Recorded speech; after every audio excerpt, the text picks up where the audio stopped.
Kissing, of course, often led to other things. With some of the girls, it was wild, wicked sex. Wild, wicked, kinky sex. So you get these 4 or 5 girls, and they were young at the time, you know. He'd take them all back in the bedroom. It was like him sitting in the middle and them surrounding. And he'd just, you know, play with each one of them. You see a lot of hands and legs and arms, you know. You don't know where one starts or one ends. It was like Medusa's head, except there were legs and arms everywhere. Even Elvis had his hands. He didn't like a threesome with 2 guys. I mean, he didn't want another guy in that room. He wanted, if he's going to be 3 people, 2 of them are going to be girls with him. He had all kinds of them basically say here. And some of his choices sometimes were strange. He had one strange request, and that was, Kitty, before you bring them up here, if you like them and you think I'm going to like them, check, make them wear sandals. She checks their toes out, checks their feet out. If they have ugly feet, forget it. I don't care how beautiful they are. Whatever his proclivities, Elvis never took the sex too seriously. I don't believe Elvis was super stud, and I don't think he thought he was super stud. And it's hard to live up to a legend like that. There was a lot more on Elvis's mind than sex. Elvis said, Kitty, come on in, I want to talk to you. And then I would get this Elvis that was kind of scared, that kind of felt like he should maybe be preaching, be doing something else than what he was doing. He wasn't really happy. I would lie by him. As I said, there was nothing sexual. We were just friends. But he would get big tears in his eyes and said, if only my mother could see me, she would tell me what I should be doing. Promises to Priscilla, while he plays around with Ann Margaret. And he said, man, I've got to make a decision between Priscilla and Ann Margaret. Because I really love them both. With G.I. Blues still in theaters, Elvis Presley longed for the dramatic role that would establish him as a serious actor. Presley biographer Pat Brosky. After G.I. Blues, Elvis did a couple of pretty intriguing back-to-back pictures. He starred in Flaming Star, kind of a revisionist Western directed by Don Siegel. Flaming Star co-starred veteran actress Dolores Del Rio and Barbara Eden. Well, they cut the picture. They had released it to very good reviews. But 3 weeks later, we were all hauled back into the studio, and they added a scene, and it was a square dancing scene in the kitchen, and Elvis had the guitar, and he sang a song, because they discovered that Elvis's fans didn't like a film where he didn't sing, or there wasn't any music at all. When Elvis found out they were doing songs in the picture, he went crazy. Elvis stewed. There was little else he could do. He pinned his acting hopes on his next picture, Wild in the Country. Co-star Gary Lockwood. Wild in the Country was to be Elvis's very, very dramatic debut, written by Clifford Evans. Elvis, played the artistic type who wanted to be a writer. Once again, the studio inserted Elvis singing a ballad. Had that picture not been turned into a musical and the post-mortem, so to speak, by the studio, that may have created another image or a different career for Elvis. In early 1961, Elvis and the Colonel signed a new 5-year deal with producer Hal Wallace, and the formula lived on.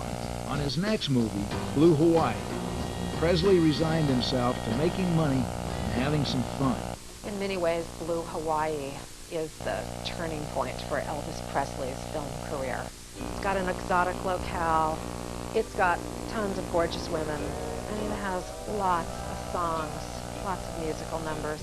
And Elvis Presley just said, okay.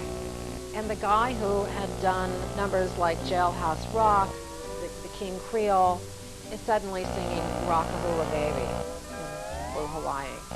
Leaving the business to the Colonel and Hal Wallace, Elvis buried his apprehensions in plates of food.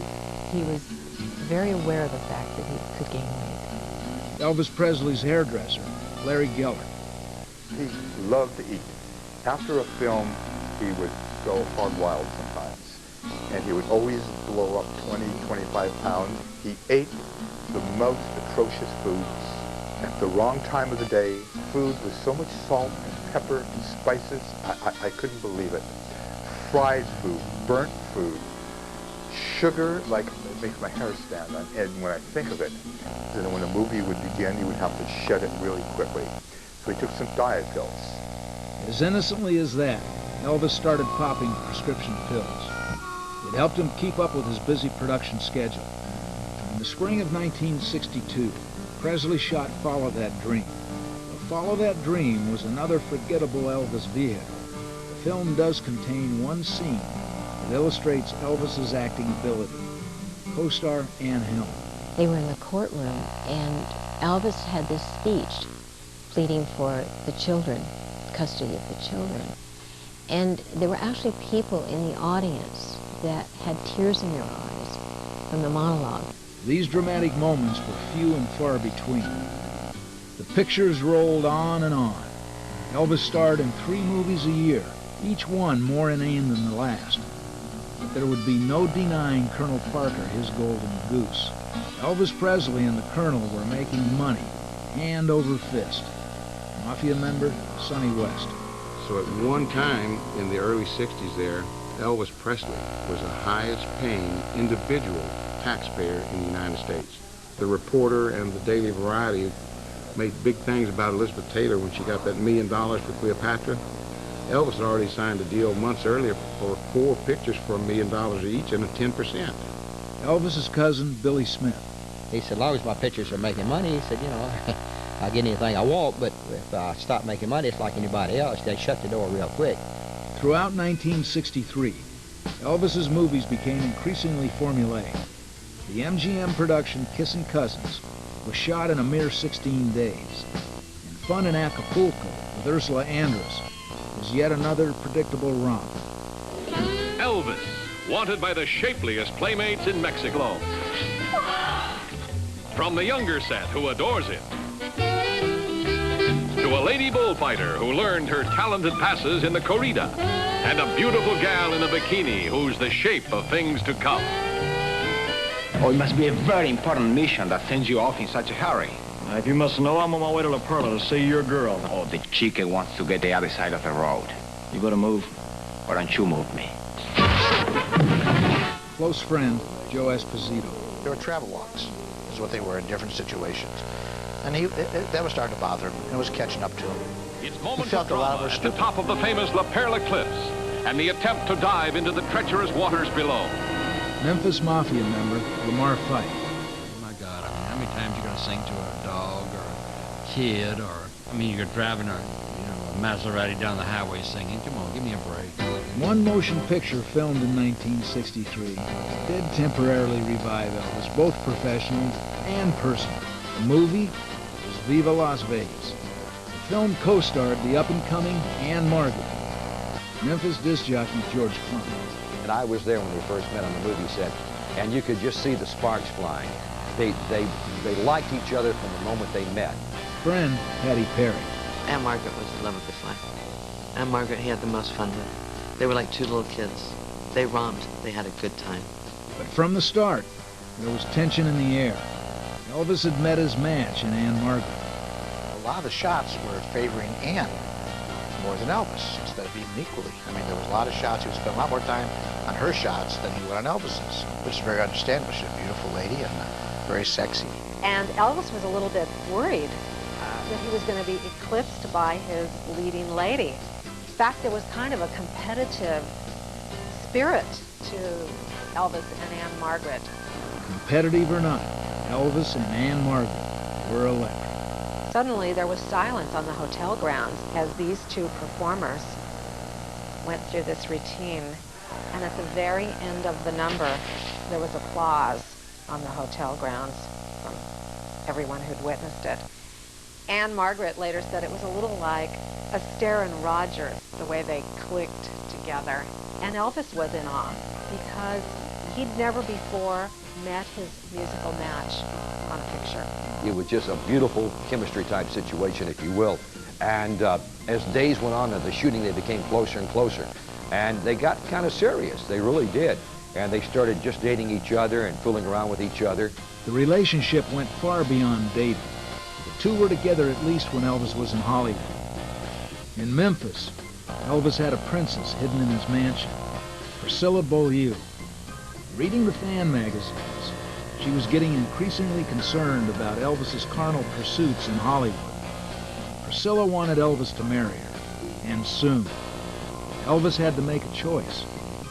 He said, man, I've got to make a decision between Priscilla and Anne Margaret, because I really love them both. He said, you know what? I'm going with Priscilla. One of the reasons is because Anne, even though I really care for her that much, she's so great, I think our egos, both being in show business, would eventually clash. Women weren't the only problem for Elvis. A revolution in popular music was brewing. In January of 1963, the Beatles landed in New York. Elvis was scared. Mafia member Marty Lacker. He wouldn't admit it openly to people that the Beatles worried him. But he was worried to a certain point because he knew the kind of crap that he had been recording. But John, Paul, George, and Ringo were die-hard Elvis fans. During their second trip to the States, they actually came to the Presley Bel Air home to meet the king. All they did was stare at him. I mean, they were intense. They would just stare. And he looked over at me and then looked over to other guys, and this really surprised me. He said, look, if y'all are just going to stare at me all night, I'm going to bed. He said, I thought we'd maybe sit down and talk a little bit and then maybe jam. And after that, it relaxed them and everything. And Paul said, hey, Elvis, can I see one of your guitars? And Elvis said, sure, man, go on. So Paul picked up one of the guitars, and there was a bass guitar, which Paul played. And John said, could I pick one up? And Elvis said, sure, man, go on. So John picked up a guitar, and they just started strumming. Elvis reached for a guitar, picked up a guitar. And the three of them were sitting there, and they started to jam the same song together. And I'm thinking, this is unbelievable. Here's the Beatles and Elvis playing together. This is outrageous. The legendary jam session went down unrecorded. Elvis's music was reaching an all-time low, and the promise of solid acting roles fizzled out before his eyes. Like a caged animal, the 28-year-old Elvis looked for a way out. His once casual use of prescription drugs began to accelerate. He took them for a combination of a couple of things. One was to escape. Rather than confront people like the Colonel about stuff he didn't want to do or didn't like, he'd take some pills. Escape. If a personal situation came up, took some more pills. And when Elvis got high, everyone got high. We would take diet pills to stay awake in the day and to sleep at night. Elvis had difficulty sleeping, so he would take tranquilizers. And then in the morning, you got up, you were groggy and grouchy, you needed some more speed to get you up. And then if you start getting a headache, which that stuff will do, you needed pain pills to get rid of the headaches, because aspirin wouldn't work. And so it was like a vicious cycle. And that's what we did when we were working. If we were tired, we would have a pill. But he was taking pills then. But it didn't have the taboo that it does now. Of course, it ended up, I think, killing him, so certainly it was a problem. The movie days played a big role in it because whether you're happy with it or not, you've got to be there to do a job. And so if you turn to the right things, they'll make you happy where you are or not. Elvis was not happy. The films Roustabout, Girl Happy, and Tickle Me were all shot in 1964. And while they were all making money, the profits were getting smaller. In 1965, Elvis's movies reached absurd proportions. The Harem Scarum, Marianne Mobley. There was none of this wonder or worry if we were going to be nominated for an Academy Award, either as a picture or as a single performance. It was a terrible movie. It's crazy, man. 1 minute our hero's singing his way. Frustrated, Elvis indulged in some of his favorite activities: eating, wild sex, and taking lots of drugs.